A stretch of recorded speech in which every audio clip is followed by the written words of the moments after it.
Hello, I'm Teacher Levy, and I am here to teach. Welcome to my class.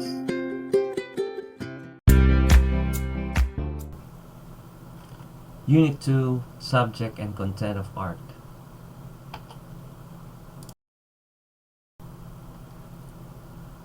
The term subject in art refers to the main idea that is represented in the artwork.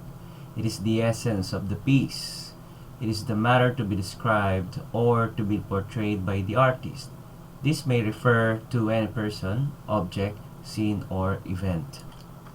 In the case of this painting, Mona Lisa by Leonardo da Vinci, Mona Lisa is the subject of art. Why?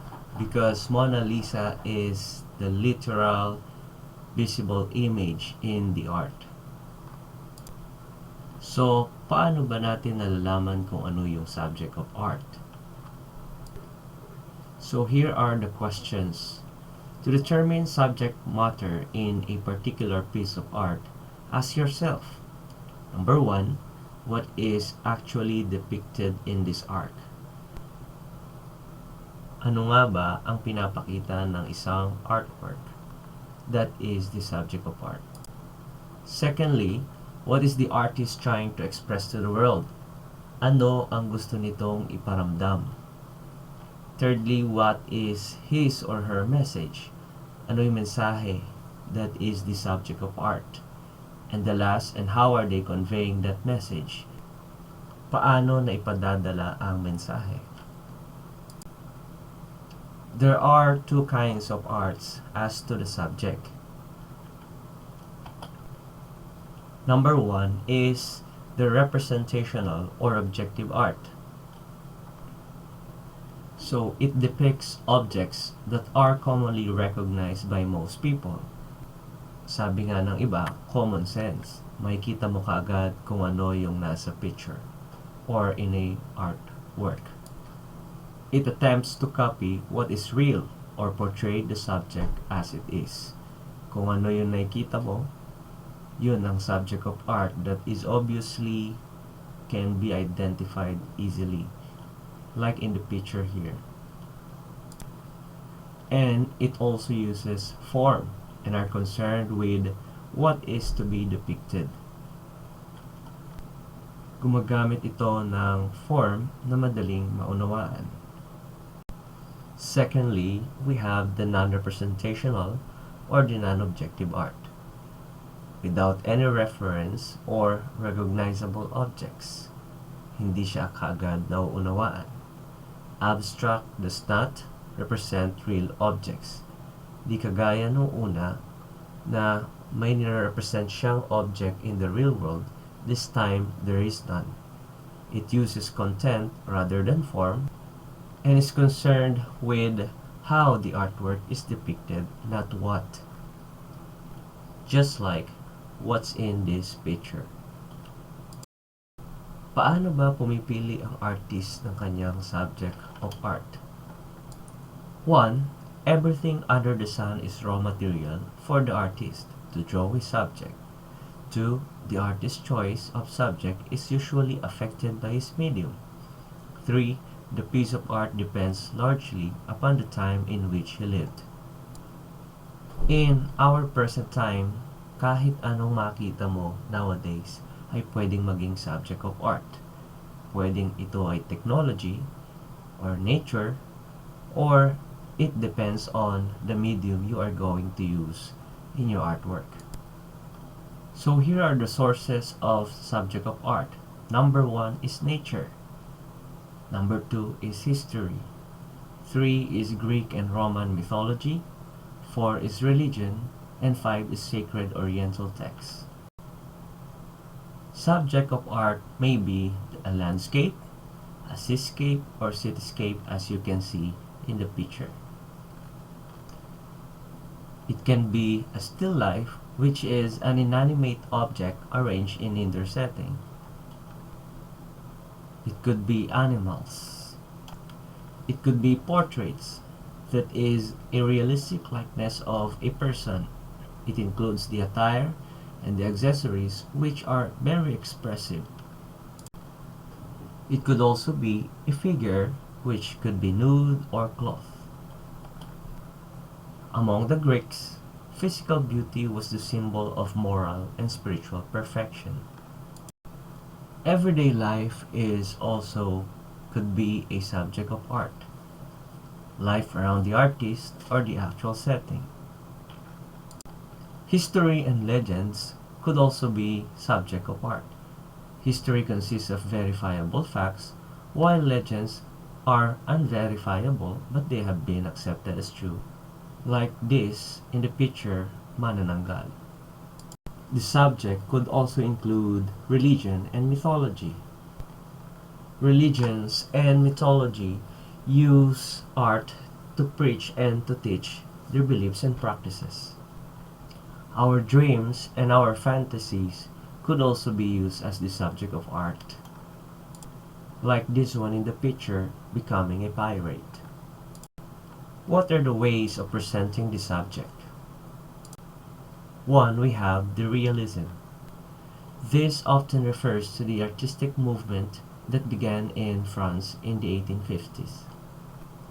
Realism's popularity increased with the advent of photography, a new visual medium that generated people's desire to develop objectively real things. Second, we have the abstraction. Through abstract art, the artist presents the subject in no way as the objective fact, but his idea or his feelings, which is known as emotionalism. So it's all about what the artists are thinking and what mood they may want to reflect, as you can see in the picture. Next, we have symbolism. It is a painting with a symbol which is clear. A symbol is a clear indication that anything like an idea or a standard is invisible. Symbolism uses symbols to systematically focus or amplify meaning, rendering the artwork more subjective and traditional. So the meaning of the symbol would be depending on the audience perception, which might be different to the artist's literal meaning. Next, we have phobicide. It is derived from the French "le phobes", which means the wild beast. It is the last part of the 19th century artistic movement that stressed spontaneity and the use of excessive bright colors, as you can see in this picture. Next, we have Dadaism. The word Dada is a French word which means happy horse. A happy horse is the children's pet toy made of a wooden horse mounted on a stick. We may claim it with this etymology. Dadaism is a nonsensical art movement. Some would say it is not art since it appears to have absolutely no sense. But in my opinion as a teacher, it is an art since it is man-made and a result of an imagination. Next, we have Futurism, which is described as a modernist movement embracing the future age of technology. The automobile, the aircraft, the industrial town reflected the development of urban life and the technological success of man beyond nature is example of futurism. Next, we have my favorite, which is Surrealism. It is an offshoot or a Dada boy, sometimes known as superrealism, which revolves around the process of making things look ordinary exceptional. It focuses on actual objects found in imagination or fantasy, or it has realistic subjects found in a subconsciousness, illustrating the inner mind's dreamlike images, which is seemingly not actually real.